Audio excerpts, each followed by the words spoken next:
বড় দুঃখ আমাদের। অনেকে বলে জানো গো মা আমার কেউ নেই, অনেকে বলে। আচ্ছা কেউ নেই তবুও কেউ আছে, একবার ভেবে দেখুন। কেউ নেই তবু একজন আছে। যখন হরিদাস ঠাকুরের অঙ্গে চাবুকের আঘাত পড়ছিল, হরিদাস ঠাকুরের পাশে কেউ ছিল? ছিল না তো, কিন্তু একজন ছিল, সেই সর্বশক্তিমান। তিনিই পারেন রক্ষা করতে। কৃষ্ণ কৃষ্ণ কৃষ্ণ। দ্রৌপদীর যেদিন বস্ত্রহরণ হয়, রাজসভায় সবাই ছিল, তার সম্মানকে কেউ রক্ষা করতে গিয়েছিল? কেউ ছিল? এত মানুষ থাকতেও কেউ ছিল তার পাশে? সে একজনকে স্মরণ করেছিল, গোবিন্দকে। সারা জীবন ধরে যদি দুঃশাসন বস্ত্র ধরে টানতো তবুও ফুরাতো না। তাহলে এত কার দিকে তাকাচ্ছেন? যে যাচ্ছে তাকে যেতে দিন। সবাই কিন্তু গোবিন্দ সেবায় লাগে না। শেষ পর্যন্ত সবাই গোবিন্দ সেবায় লাগে না। আর ভগবানের ভক্ত হতে গেলে না অনেক স্বীকৃতির প্রয়োজন, অনেক কষ্ট সহ্য করতে হয়। কেউ ভাববেন না আমি ভগবানকে ভালোবাসি, ব্যাস আমি মহাধনে ধনী হতে চাই, কখনো হবে না। ভগবান বললেন যে করে আমার আশা আমি তার করি সর্বনাশ। একবার চিন্তা করে দেখুন, আমরা তো আমাদের কষ্ট নিয়ে বড় দুঃখী। আমরা মনে করি আমি বোধহয় বেশি কষ্টে আছি, আর কেউ মনে হয় কষ্টে নেই। সবাই কষ্টে আছে, কেউ প্রকাশ করে আর কেউ করতে পারে না। ওমা আমার দিকে মাথা যত পারেন নাড়ান, সময়ও চলে যাবে, আমিও নেমে যাব, আপনারাও ঘরে যাবেন। যে কষ্ট করে আসা সে আর হবে না। পা দুটো লম্বা করে দিয়েছে, ওমা আমার দিকে পা দুটো দিন তো, এই দিকে পা দুটো লম্বা করে দিন। ওই যে পিঙ্ক কালারের শাড়ি পরা আমার মাকে একটু বলছি, পা দুটো আমার দিকে লম্বা করে দিন। কীর্তন হচ্ছে এখানে আর মুখটা আছে ওই দিকে। তা শুনুন, তাহলে আমরা তো কষ্ট পেলেই ভগবানের কাছে যাই। তা কেউ কষ্ট দেখাতে পারে, কেউ পারে না। কষ্ট সবার মধ্যে আছে। তার প্রমাণ দিই, আগেকার সময়ে জুতো কিনলে, নতুন জুতো পরলে পায়ে ফোসকা নিত না? হ্যাঁ, পাশের বাড়ির লোক ভাবতো বাবা কত দামি জুতো কিনেছে, কি সুন্দর জুতোখানা। ঠাকুর দেখতে যাই যখন, এখন না হয় দামি দামি কোম্পানি জুতো বেরিয়েছে, পরলে কোনো ব্যাপারই হয় না, তাই না? কিন্তু আগেকার সময় আমরাও ভুগেছি বাবা। ছোটবেলায় বাবা শখ করে দুর্গাপূজায় নতুন জামা আর নতুন জুতো কিনে দিত। পরে যখন হাঁটতাম ঠাকুর দেখতে, আহা, ফোসকাটা যখন প্রতি পদক্ষেপে জ্বালা দিত না, সে আবার কাউকে বলাও যেত না। পাশের জন ভাবতো এত সুন্দর জুতো কিনেছে, মনে মনে রাগও হতো যে ও এত ভালো জুতো কিনেছে, আমার হলো না। কিন্তু সে যে কি জ্বালা, প্রতি ধাপে ধাপে জ্বালা। আর এই যে অসহ্য জ্বালা, এ জ্বালা না যায় কাউকে বলা, না যায় সহ্য করা। জীবনের কষ্ট কিছু কিছু আছে যেগুলো ওই জুতোই ফোসকা পড়ার জ্বালার মতো, কাউকে বলাও যাবে না, আবার নিজে সহ্য করাও যাবে না। জানবেন জ্বালা সবারই আছে, কষ্ট সবারই আছে। চিন্তা করুন না একবার, আমার আপনার কথা বাদ দিলাম, একটু ভেবে দেখুন, ভুলোকে যে আসবে, পৃথিবীতে যে আসবে, তাকেই জ্বালা পেতে হবে, কষ্ট পেতে হবে। এর জন্য দুঃখ পেয়ে লাভ নেই। তার অনেক প্রমাণ আছে, কত ভক্তের কথা বলবো। মা যশোমতী, কি ছিল তার অপরাধ? মা যশোমতীর কি দোষ ছিল? ভগবানকে কোলে পেল, সন্তান রূপে পেল, সে কি সুখে ছিল? প্রতিদিন তার চিন্তা, ছেলে আমার গোঠে গেছে, না জানি কংস কাকে পাঠায়, আমার ছেলেটাকে প্রাণে মেরে দেয়। প্রতিদিন যেদিনই যখনই মাঠে যেত তখনই মায়ের সারা দিন চিন্তা, যত সময় গোপাল ঘরে না আসবে মায়ের চিন্তা, এই বুঝি কংস মহারাজ অগাসুর বগাসুর একে ওকে তাকে পাঠিয়ে আমার ছেলেটাকে মেরে ফেলে। যাও বা একটু বড় হলো, নিয়ে গেল মথুরার রাজা। তিনি নিয়ে গেলেন, সেখান থেকে কোনো রকমে তাকে বধ করে সবাইকে উদ্ধার করে আসবার পর আবার গোবিন্দ চলে গেলেন সারা জীবনের ন্যায় দ্বারকাতে। তাহলে বলুন মায়ের কি দোষ ছিল? সন্তান পেয়েছে ভগবানকে, তার তো সুখে থাকার কথা।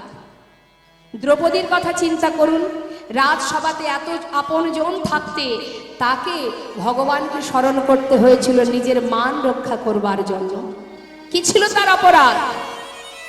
নিজে ভগবানের সাধনা করেছিল, গোবিন্দকে ভালোবাসতো।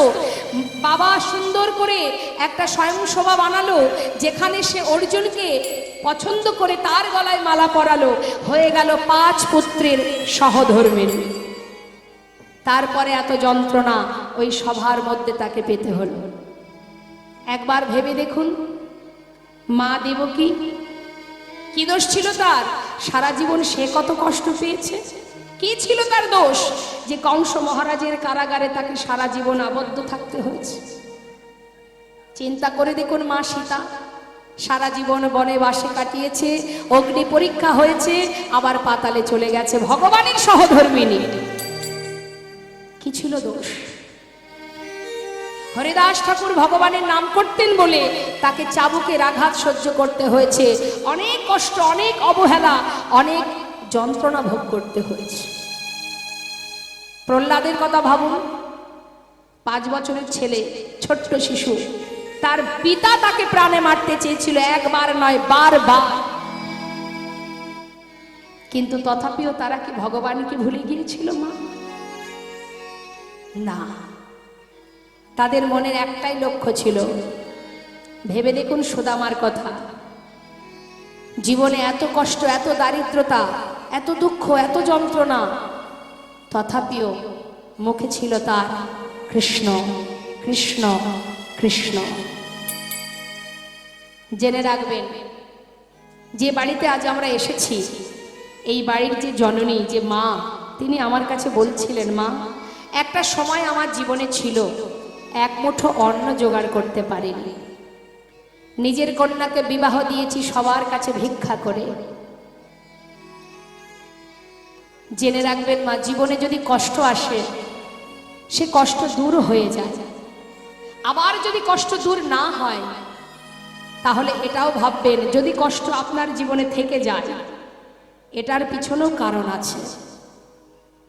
আপনাকে এই কষ্ট ভগবান দিচ্ছে, জানবেন এই কষ্ট দিচ্ছে কেন? আমার যাতে আরো জ্ঞান অর্জন হয়, আমার যাতে আরো আমি নিজেকে চিনতে পারি, আমার চেতনা হয়, আমার অভিজ্ঞতা হয়, আমি এই কষ্টের মধ্যে দিয়ে নিজেকে রক্ষা করে চলতে পারি। এই জন্য ভগবান কষ্ট দেন। আর কষ্টের পিছনে যাকে যত কষ্ট দেন, তার কষ্টের শেষে এমন একটা উপহার তার জন্য অপেক্ষা করে, যে যত কষ্টই পাক না কেন, কষ্টের শেষে প্রভুর কৃপা অনেক। তার প্রমাণ, সারা জীবন হরিদাস ঠাকুর কষ্ট পেয়ে অবশেষে মহাপ্রভু নিজে সন্তান হয়ে হরিদাসের শেষকৃত্য করেছিলেন।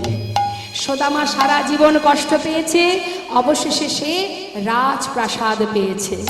তাই কেউ যদি কখনো মনে করেন আমি বড় কষ্টে আছি, ভগবান আমাকে বেশি কষ্ট দিচ্ছে, কষ্ট তিনি এই জন্যই দেন, এই জন্যই কষ্ট দেন, যাতে তুমি সহ্য করতে শেখো। তাতে কি হবে? যদি তুমি কষ্ট পেয়ে তাকে ভুলে না যাও, সে তো কি বললেন, যে করে আমার আশ আমি তার করি সর্বনাশ, তথাপিও যে না ছাড়ে আমার পাশ, আমি হই তার দাসানুদাস। তাই গৌর হরি বল। তাই তার কাছে শুধু কষ্ট চাইতে হবে, দুঃখ চাইতে হবে। তাতে কি হবে? সুখ পেলে ভগবানকে ভুলে যাব, কষ্ট পেলে তো তাকে ভুলবো না। শাস্ত্রে বললেন, দুঃখ পায় সে হরি ভজে সুখ না ভজে কই, সুখ মে যে হরি ভজে দুঃখ কাহা সে হয় রে মনোয়া, দুঃখ কাহা সে। হ্যাঁ, তাই আমাদের জীবনের কষ্ট আর সুখ এরা দুজনে আসা যাওয়া করবে, তাদেরকে মানিয়ে নিয়ে চলাটাই হচ্ছে প্রকৃত জীবন। হরে কৃষ্ণ। মা অনেক কথাই বললাম, একবার ভাবুন, আমরা যে সেবার থালাতে সেবা করি, একটা সেবার থালায় কি কি থাকে? ঘুম আসছে? আপনি যে থালাতে খান সেই থালাতে কি কি থাকে বলুন? অন্ন থাকে, তাই তো? পাশে ভাজা থাকে, ডাল থাকে, রসা থাকে, পায়েস থাকে, চাটনি থাকে, পাঁপড় থাকে, থাকে তো মা? এখন মনে করুন এত কিছু সাজানো আছে, তিতো আছে, ঝাল আছে, টক আছে, মিষ্টি আছে, সব আছে। এর মধ্যে আপনার যদি কোনো একটা জিনিস পছন্দ, বেশ, কারোর যদি চাটনিটা প্রিয় হয়, মানে চাটনি খুব ভালোবাসে, সে তিতও ভালোবাসে না, টকও ভালো, মিষ্টিও ভালোবাসে না, তিতও ভালোবাসে না, ঝাল ভালোবাসে না, ঠিক আছে, তার চাটনিটা প্রিয়। এখন যদি থালা থেকে সব নামিয়ে এক থালা চাটনি আপনাকে দেওয়া হয়, ভালো লাগবে খেতে? লাগবে না। কখন ভালো লাগবে বলুন তো? যখন আর যারা ছিল তারা যদি থাকে। তার মানে আমি তিতো সেবা করব, ঝাল সেবা করব, মিষ্টি সেবা করব, আবার পাশে যদি একটু চাটনি থাকে তবেই সেটা ভালো লাগবে, তাই তো? তাহলে আমাদের জীবনটাও তাই, সেবার থালার মতো। এতে টক ঝাল মিষ্টি সব আছে, দুঃখ আছে, হাসি আছে, হারানো আছে, পাওয়া আছে, উঁচু আছে, নিচু আছে, সব কিছু আছে। আর এগুলো নিয়ে যারা চলতে পারে সেটাই পরিপূর্ণ জীবন। তাই বাবা, সুখেই শুধু জীবন নয়, আবার দুঃখেও জীবন নয়, জেনে রাখবেন। হ্যাঁ, শুধু সুখ পেলে শান্তি পাওয়া যায় না, আবার শুধু দুঃখ চিরকাল কারোর থাকে না। তাই সব কিছুকে মানিয়ে নেওয়াই হলো জীবন। যেমন বাবা, এখন তো গরমের সময়, হরে কৃষ্ণ মা, যান যান, যে খেতে যাচ্ছে তাকে একটু যেতে দিন। আমার দিকে তাকাবেন, এখন তো গরমের সময়, এই গরমে আমাদের অনেক কষ্ট হচ্ছে। আমরা কি গরমকে বলে দিতে পারি না যে দেখো প্রচন্ড গরম, সহ্য করতে পারছি না, হে ভগবান তুমি গরমটাকে তুলে নাও, পারছি না, সহ্য করতে পারছি না, গরমকে তুলে নাও, পারবো? বা এই গরম এসেছে বলে ভগবানকে খেতে দেব না? কি ভগবানকে আর খেতে দেব না গরম পড়েছে বলে? রাগ দেখাবো তার উপরে? না। তাহলে গরম পড়েছে বলে তার উপরে রাগ দেখাচ্ছি না, বরং কি করছি? গরম পড়েছে বলে গরমটাকে সাথে করে নিয়েই আমরা চলছি। তার জন্য ব্যবস্থা আছে, কুলার আছে, ফ্যান আছে, এসি আছে, সব কিছু নিয়ে মানিয়ে চলছি। আবার শীতের দিনে শীতকে রক্ষা করবার, শীতের হাত থেকে বাঁচার জন্য আমরা গরম পোশাক পরছি। তাই বলে শীতকে তো তাড়িয়ে দিচ্ছি না, যে ভগবানকে কটু কথাও বলছি না। তাহলে সব কিছুকে মানিয়ে নিয়ে চলাটাই পরিপূর্ণ জীবন। এটাই গৌর হরিবল। একবার দু হাত তুলে সবাই মিলে তুলুন, দেখে হাত সবাই তুলুন। প্রত্যেকে তুলেছেন তো? এইটুকু তুলবেন না, পুরোটা তুলুন। হ্যাঁ, ছলো ছলো নয়নে হাসি মাখা বদনে, ছলো ছলো নয়নে হাসি মাখা বদনে, আনন্দ কাননে একবার ভ্রময় নিবা। সবাই মিলে দু হাত তুলে হরি বল, হরি বল মনে রে আমার, হরি বল, হরি বল মনে রে আমার, হরি বল, হরি বল মনে রে। তালে তালে, হ্যাঁ,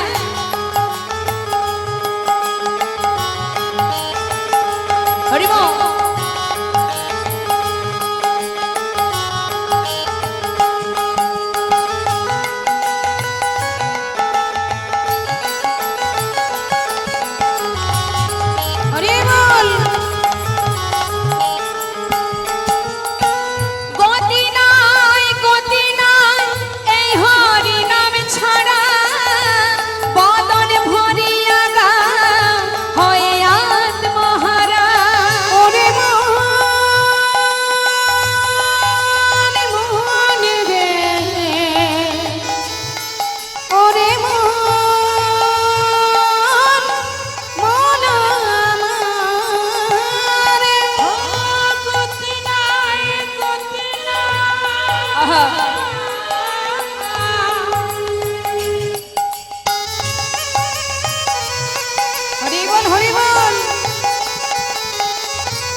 ওই দেখো শ্মশানে কি বারাত্রি দিনে, ওই দেখো শ্মশানে কি বারাত্রি দিনে, পুড়িতেছে মানুষে কত অহংকার।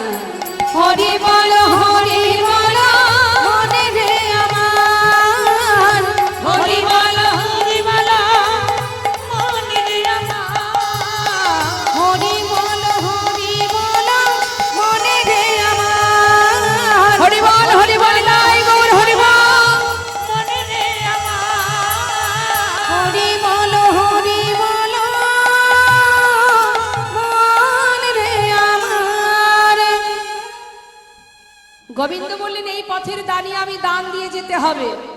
সখীরা বললেন দান যোগ্যং বস্তু নাস্তি, এখন আমাদের কাছে কিছু নেই, আমরা এখন যাচ্ছি মথুরার হাটে, যখন দধি দুগ্ধ ঘোল বিক্রি করে ফিরবো ফেরার পথে দান দিয়ে যাব। বললেন এমন কথা তো সবাই দিয়ে যায়, একবার চলে গেলে আমার কথার কারণ মনে থাকে না, আজ আর ছাড়বো না, আগে দান দেবে তারপরে যেতে দেব, আর দান যদি না থাকে তাহলে মাথায় যে পসরা আছে ওগুলো দিয়ে যাও। এগুলো দিলে বিক্রি হবে কি করে তা তো জানি না, এগুলোই মহারাজের দ্বারে দান স্বরূপ দক্ষিণা স্বরূপ দান করে দেব, দাও। এই বলে যখন গোবিন্দ সখীদের কাছে এগিয়ে যাচ্ছে, সখীরা তাড়াতাড়ি করে পিছিয়ে যাচ্ছে। আরে আরে আরে এগিয়ে আসছো যে, শোনো তুমি হচ্ছে পরপুরুষ, আমরা সবাই পর নারী, দেখো আমরা সতী রমণী, তুমি পরপুরুষ, তুমি যদি ছুঁয়ে ফেলো আমাদেরকে স্নান করে ঘরে যেতে হবে, তাই বারবার বলছি ছুঁয়ো না ছুঁয়ো না, ছুঁয়ো না ছুঁয়ো না নীলাজ কানাই আমরা পরের নারী, ছুঁয়ো না ছুঁয়ো না নীলাজ কানাই আমরা পরের নারী, ছুঁয়ো না ছুঁয়ো না নীলাজ কানাই আমরা পরের নারী। পরপুরুষের পবন পরশ, পরপুরুষের পবন কাহা, পরপুরুষের পবন পরশ, পরপুরুষের পবন পরশ, সচিলে স্নান করি মোরা, সচিলে স্নান করি, পরপুরুষের পবন পরশ, সচিলে স্নান করি মোরা, সচিলে স্নান করি। নীলাজ কানাই ছুঁয়ো না, লীলাজ কানাই ছুঁয়ো না, কথায় কথায় ছুঁয়ো না, কথায় কথায় ছুঁয়ো না, হাট চাকা নাই ছুঁয়ো না, হাত কানাই ছুঁয়ো না, কালো গায়ের গন্ধ আসে ছুঁয়ো না, কালো গায়ের গন্ধ আছে ছুঁয়ো না, নীলাজ কানাই ছুঁয়ো না, লীলাজ কানাই ছুঁয়ো না, হাট হাট হাট। হাট। কি বলছে? কথায় কথায় ছুঁয়ো না, তুমি কথার ছলে এসে ছুঁয়ে ফেলবে আর আমাদেরকে স্নান করে ঘরে যেতে হবে। বলুন দেখি মা, আগেকার সময়ে সতী রমণী পরপুরুষের ছোঁয়া পড়ে থাক, বাতাস যদি লাগতো তাকে স্নান করে ঘরে যেতে হতো। এখনকার ওসব ব্যাপার আছে? বলে এখন কোনো ব্যাপারই নেই, যাই হয়ে যা কোনো ব্যাপারই না, সতী সতীই থাকে। বলছে শোনা সাবধান, তুমি পরপুরুষ আমরা পরনারী, একদম এগিয়ে আসবে না, কেমন? যাও দূরে সরে যাও। শোনো বামন হয়ে চাঁদে হাত দিতে যেও না, আমাদের রাধারানী সে বৃষভানু রাজনন্দিনী, তাকে ছুতে গেলে না তোমাকে অনেক সাধনা করতে হবে। কিন্তু মা এই যে মহাজন পদাবলী লিখেছেন ছুঁয়ো না নীলাজ কানাই আমরা পরের নারী, এই পদের ব্যাখ্যা যদি আমরা করি, কি বলছি? ছুঁয়ো না কথাটা বারবার বলুন। রাধে রাধে, যে মা ঘুমাচ্ছে মাকে একটু ডেকে দিন।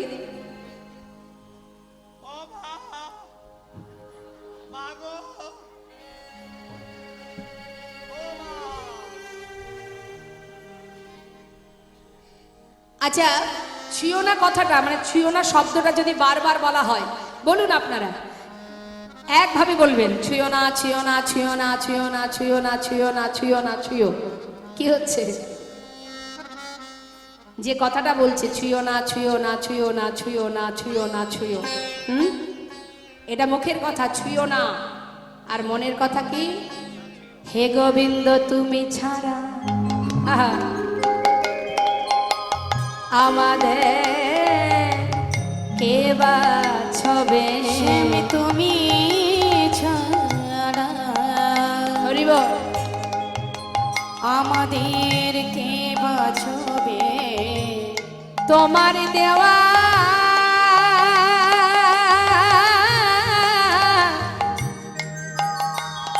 অগ তোমার দেওয়া দেহ খানি, বলো তুমি ছাড়া কে বাছবে, তোমার দেওয়া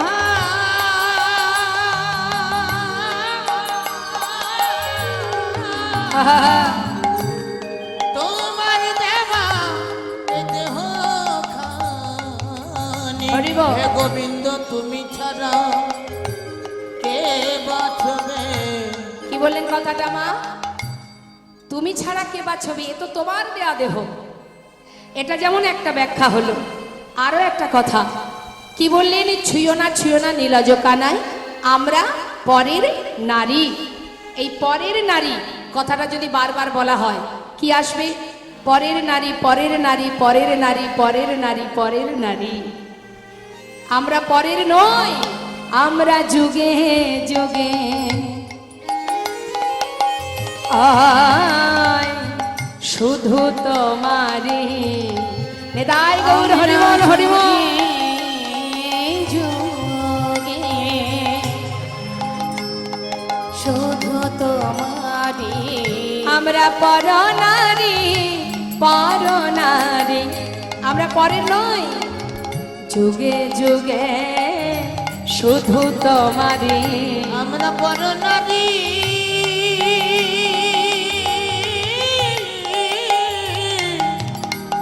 আমরা বড় নারী বড় নারী হরিবল। যুগে যুগে শুধু তোমারই কি বলছেন মা? গিরি গিয়া যদি গৌরিয়া রাধন পানি কর কনক ধুমে। গিরি গিয়া যদি গৌরিয়া রাধন পান করো কনক ধুমে। কামে সাগরে কামনা কর বেনি বদরি কাশ্রমে। কামে সাগরে কামনা করো বেনি বদরিকা শ্রমে। সরজয় পরাগে সহস্র সুন্দরী যদি ব্রাহ্মণ কর হসা, তবু হবে না হে তোমার শকত আমাদের রায় অঙ্গে দিতে হা। শোনো, গোবিন্দ দাসের বচন মানহ না করো এমন ঢঙ্গ। জয় নাগরীয় রসায়াগরী করহতা করস। করো হতা করো সঙ্গ। না করো এমন ভঙ্গ, করহতা কর সঙ্গ। মহাজন গোবিন্দ দাস তিনি বলছেন, হে রাধে, রং ঢং করে সময় নষ্ট করো না, সময় চলে গেলে আর পাবে না। করহতা কর সঙ্গ, তার সঙ্গ করো। আর এদিকে সখীরা বলছে, তোমাকে যে দান দেব, কে তোমাকে দানী হিসাবে নিযুক্ত করেছে? যে ছেলের কোনো গুণ নেই তাকে সমাজে কোনো কাজে লাগে? তাকে এক প্রকার কি বলে? পাগল। যার কোনো গুণ নেই তাকে কেউ ভালোবাসে না, তার কোনো কাজেই লাগে না। কি গুণ আছে তোমার? এবার ব্যাখ্যা দিচ্ছে সখীগণ, রাধারানীকে বলছে, শ্যামনাগর, তোমাকে যে কংস মহারাজ দানী করেছে, তোমার গুণের কথাগুলো একটু বলি শোনো। কি বলছে মা? একে একে শুনবো আমরা। বলো বলো কোন গুণে, বলো বলো কোন গুণে, হে গোবিন্দ কোন গুণে বিধি তোমার দানি করেছে। বলো বলো কোন গুণে বিধি তোমার দানি করেছে। কোন গুণে, কোন গুণে বিধি তোমার দানি করেছে। বলো বলো কোন গুণে বিধি তোমার দানে করেছে। দানি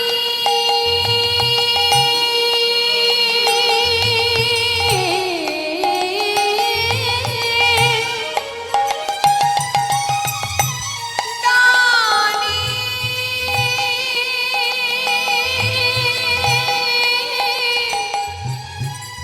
দানি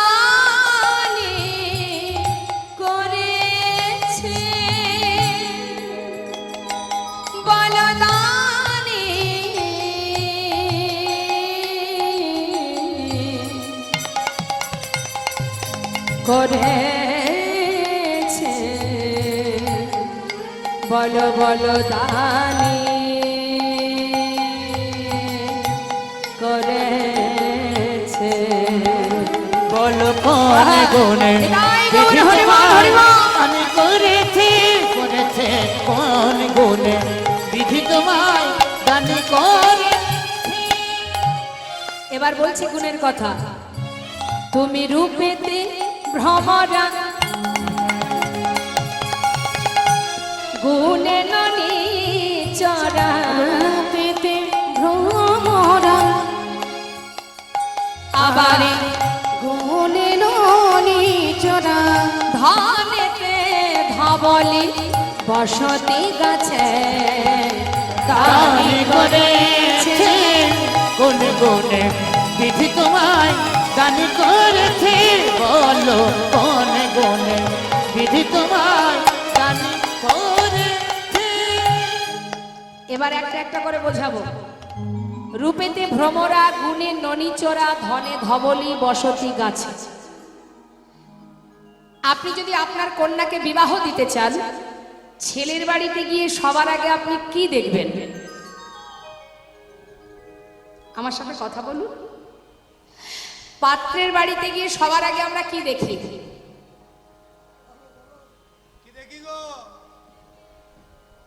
আমার মেয়ে বিবাহ দিয়েছেন আপনি, এক বলতে 5টা মেয়ে বিয়ে দিয়েছেন, তাই তো? হ্যাঁ, বেশ।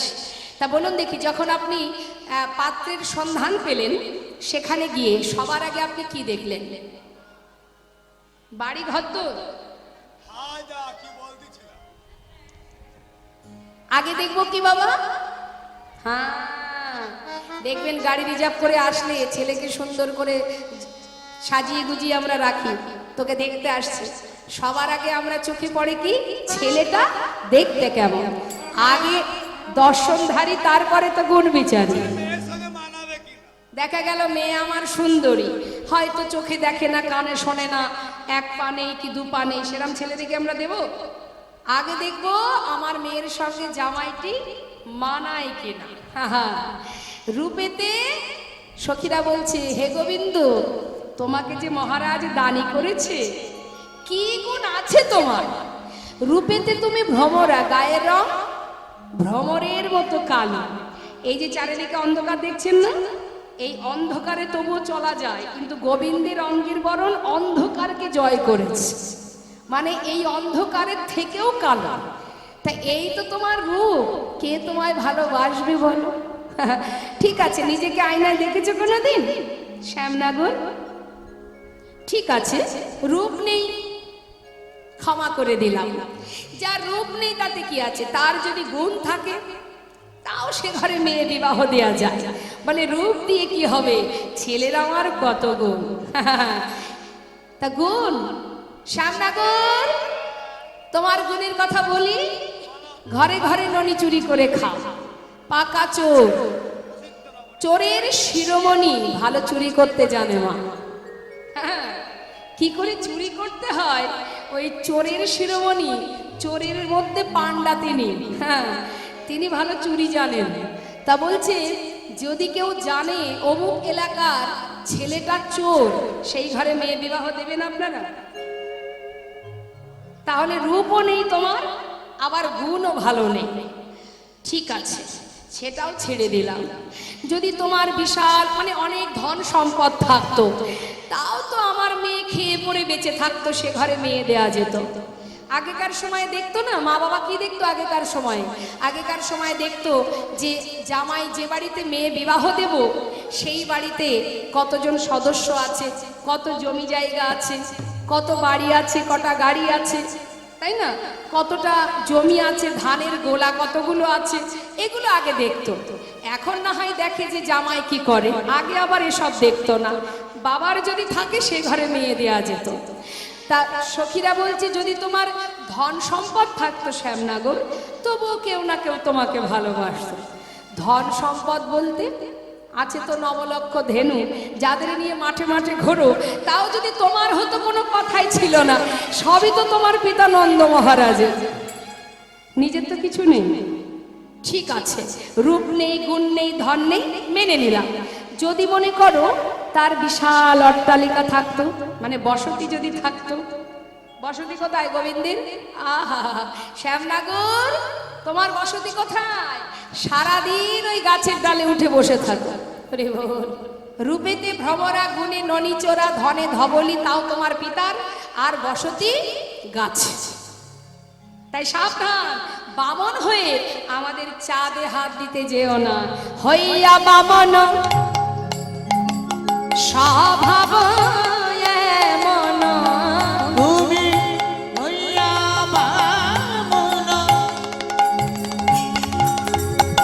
স্বভাব এমন, হাত বাড়ায় চাঁদের গাছে দানে করেছে কোন গনে বিধি তোমার দানে করেছে।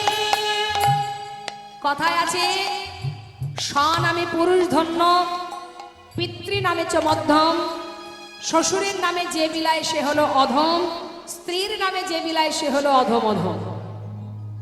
বুঝতে পারলেন কথাটা? ভেঙে দিচ্ছি ভালো করে বুঝিয়ে। স্বনামে পুরুষ ধন্য মানে এখানে যত পুরুষ জাতি আছেন তাদেরকে বলা হচ্ছে, যে পুরুষ নিজের ক্ষমতায় সবার কাছে, সমাজের কাছে পরিচিত থাকেন, সে হচ্ছে উত্তম পুরুষ। আর যে পুরুষ পিতার পরিচয়ে পরিচিত থাকেন তিনি হচ্ছেন মধ্যম পুরুষ। আর যে পুরুষ শ্বশুরের পরিচয়ে পরিচিত থাকেন তিনি হলেন অধম পুরুষ। আর যিনি স্ত্রীর পরিচয়ে পরিচিত থাকেন তিনি হলেন অধম অধম পুরুষ। বুঝতে পারলেন মা? স্ত্রীর পরিচয়ে পরিচিত মানে, মনে করুন স্ত্রী স্কুলের একটা বড় একটা পজিশনে আছে, মনে করুন একটা দিদিমণি। এখন দাদাবাবু কোনো কাজই করেন না, এখন সবাই ওই দিদিমণিকে চেনে, তাই দিদিমণির কারণে দাদাবাবুকে চেনে। এখন হয়তো আমি জিজ্ঞাসা করলাম যে এই ভদ্রলোককে তো আগে কখনো দেখিনি, ইনি কে? আপনি আমাকে বোঝালেন, চিনতে পারছো না? অমুক দিদিমণির স্বামী। তার মানে কি হলো, দাদাবাবুকে কেউ চেনে না, দিদিমণিকে সবাই চেনে। দিদিমণির পরিচয়ে দাদাবাবু পরিচিত। ইনি হচ্ছেন অধম অধম পুরুষ। শ্যামনগর, কি গুণ আছে তোমার, তাই পথ ছেড়ে দাও, আমরা সবাই হাটে যাই। গোবিন্দ বলেন, তা তো হবে না। শোনো শোনো, এত কথা বললে, কিন্তু কথা বলেছো যখন উত্তরটা নিয়ে যাবে না। আমার দেখতে ভালো না, গায়ের রং কালো, আমার কোনো গুণ নেই, সব মেনে নিলাম, কিন্তু সুন্দরী তোমাদের গায়ের রং ফর্সা, যাকে চলিত ভাষায় বলা হয় কটা, বলে না? হ্যাঁ, তা বলি সুন্দরী শোনো, যাদের গায়ের রং ফর্সা তাদেরকে বলি, মানে সখীদের গায়ের রং তো ফর্সা, তাই তাদেরকে উদ্দেশ্য করে গোবিন্দ বলছে। এতক্ষণ তো আমাকে বললে, এবার আমি বলি শোনো। কি বলবে তুমি আবার? বলবো তো বটেই। অসুন্দরী কালো কালো করো না ও গোয়ালার ঝি, কালো কালো করোনা ও গো আলারজি, কালো কালো করোনা ও গো আলারজি। বিধাতা করেছে কালো, বিধাতা করেছে কালো, বিধাতা করেছে কালো, বিধাতা করেছে কালো। আমি করব কি? নিতাই গৌর হরি বল, হরি বল। করোনা গো ও গো আলারজি, কালো কালো করোনা ও গো আলারজি। কালো সে যমুনার জল,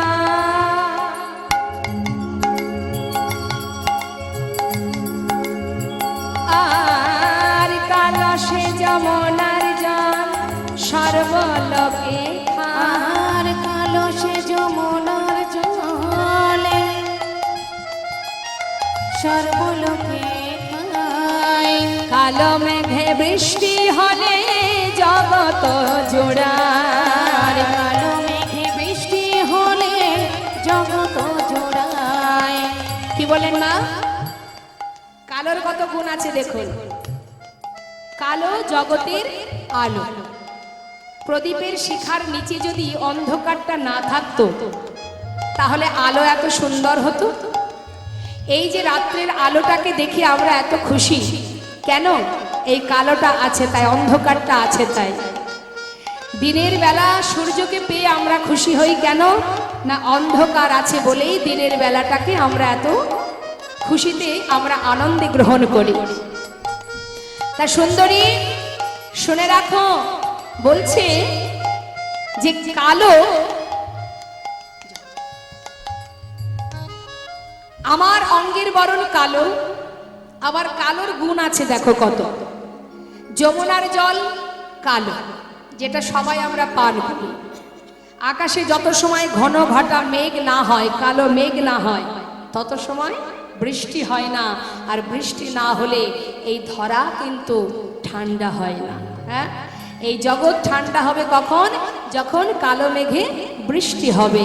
সুন্দরী, পরিষ্কার আকাশে কি বৃষ্টি হয় গো? শোনো শোনো, আরো আছে। কালো তোমার মাথার কেশ, কালো নয়ন তারা, পরে আছো নীল শাড়ি, চলেছ বাহু নাড়া দিয়া। বলুন দেখি মা, চোখের মণি যদি কালো না হয়ে সাদা হতো, আমাদের মাথার চুল এই ভুরু যদি কালো না হয়ে সাদা হতো, দেখতে কেমন লাগতো? তাহলে কালোর গুণ আছে তো। হ্যাঁ, আমরা না হয় এখন কত রকমের কোয়ালিটি করি চুলের, কেউ বা গ্রিন কালার করছি, কেউ বা ইয়েলো কালার করছি, কিন্তু কালোর মতো সুন্দর আর কিছু হতে পারে না। ও সুন্দরী শোনো, শুধু তাই নয়, আরো আছে। কালো সে নয়নের মণি, তাকে সুনয়নী কয়। কালো সে নয়নের মণি, তাকে সুনয়নী কয়। যাদের চোখের মণি কালো হয় তাদেরকে বলে সুনয়নী, মানে খুব সুন্দর নয়ন। কিন্তু অনেকের চোখের মণি হয় কটা, আছে না? মানে সখীগণের গায়ের বরণ তো ফর্সা, তাই সেই ফর্সাকে উদ্দেশ্য করে বলছে যাদের চোখের মণি কটা হয় তাদের কি বলে গো? কটা চোখে দেখলে পরে, চোখ দেখলে পরে, কটা চোখে দেখলে পরে, চোখ দেখলে পরে। কি বলে? বিড়াল চোখ ধিথি কালো কালো বলো না, ও গোয়ালা ধিথি কালো কালো করো না, ও গোয়ালার ধি। আরো আছে, সখীগণ কথাগুলো শুনছে আর তাদের বদনটা শুকিয়ে যাচ্ছে। এই যে অসুন্দরী, রাগ করো না, আরো কি কালোর গুণ আছে জানো? কালো তালে আদর করে, আর কালো তালে আদর করে ঘরে নিয়ে যায়। ও কালো কালো করে তাকে ঘরে নিয়ে যায়। কালো তাল খেয়েছেন? খেতে কেমন লাগে? কটা তাল কখনো খেয়েছেন? খেয়ে দেখবেন কেমন লাগে। তার মানে যারা কালো হয় তারা মিষ্টি হয়, আর যারা কটা হয় তারা না না, আপনাদের বলছি না। তা বলছি শোনো, যদি গায়ের রং কালো থাকে এমন কোন কন্যা ঘরে থাকলে একদম আফসোস করবেন না, কারণ গোবিন্দ নিজেই তার অঙ্গের বরণ ছিল কালো, তাই না? দেখবেন যারা ফর্সা হয় তাদের 20 বছর থাকে মুখের জ্যোতি, দেহের জ্যোতি একরকম, 20 বছর পরে হয়ে যায় অন্যরকম। কিন্তু যারা কালো হয় তাদের অঙ্গের জ্যোতি বরাবরই একই রকমই রয়। নেদাই গৌর হরি বল। এই যে অসুন্দরী, কালো তালে আদর করে ঘরে নিয়ে যায়, কালো তালে আদর করে ঘরে নিয়ে যায়। কটা তালে দেখলে তারে দূরেতে ফেলায়। ধিথি তাই গৌর হরি বল, হরি বল। ও গোয়ালা ধিথি কালো কালো করো না, ও গোয়ালার ধি। আজ আমার রাধারানী বলেছেন সখীরে, না না আমার বধূকে আর কষ্ট দিস না, চেয়ে দেখ ঘামি আছে চাঁদ মুখখানি। ওরে যার লাগে আমাদের এই ঘাটে আসা, যার লাগি আমাদের বাবিনীকে ছেড়ে আসা, দে দে আমায় পসরা দে, আমি আমার বধূর সেবা দিই। দে সখী পসরা দে। না না, আর কাঁদাস না আমার বধূকে, পসরা দে, আর দুঃখ দিস না। হ্যাঁ রে, এত কথা তোদের শুনতে হতো যদি আমার বধূকে এমন কথা না বলতিস। দে দে পসরায়ানি,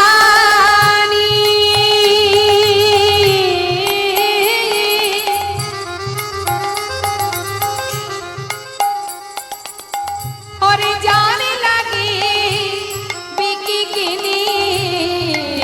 দেব সরায়ানি,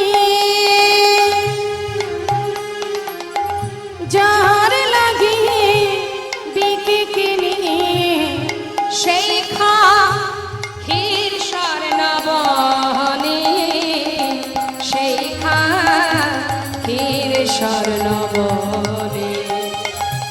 শেখায় ক্ষীর স্বর্ণবনে, শেখায় ক্ষীর স্বর্ণবনে। এত বলি মনের সুখে তুলে দিল চাঁদ মুখে, তো বলে মনের সুখে তুলে দিল চাঁদ মুখে, এত বলি মনের সুখে তুলে দিল বধুর মুখে।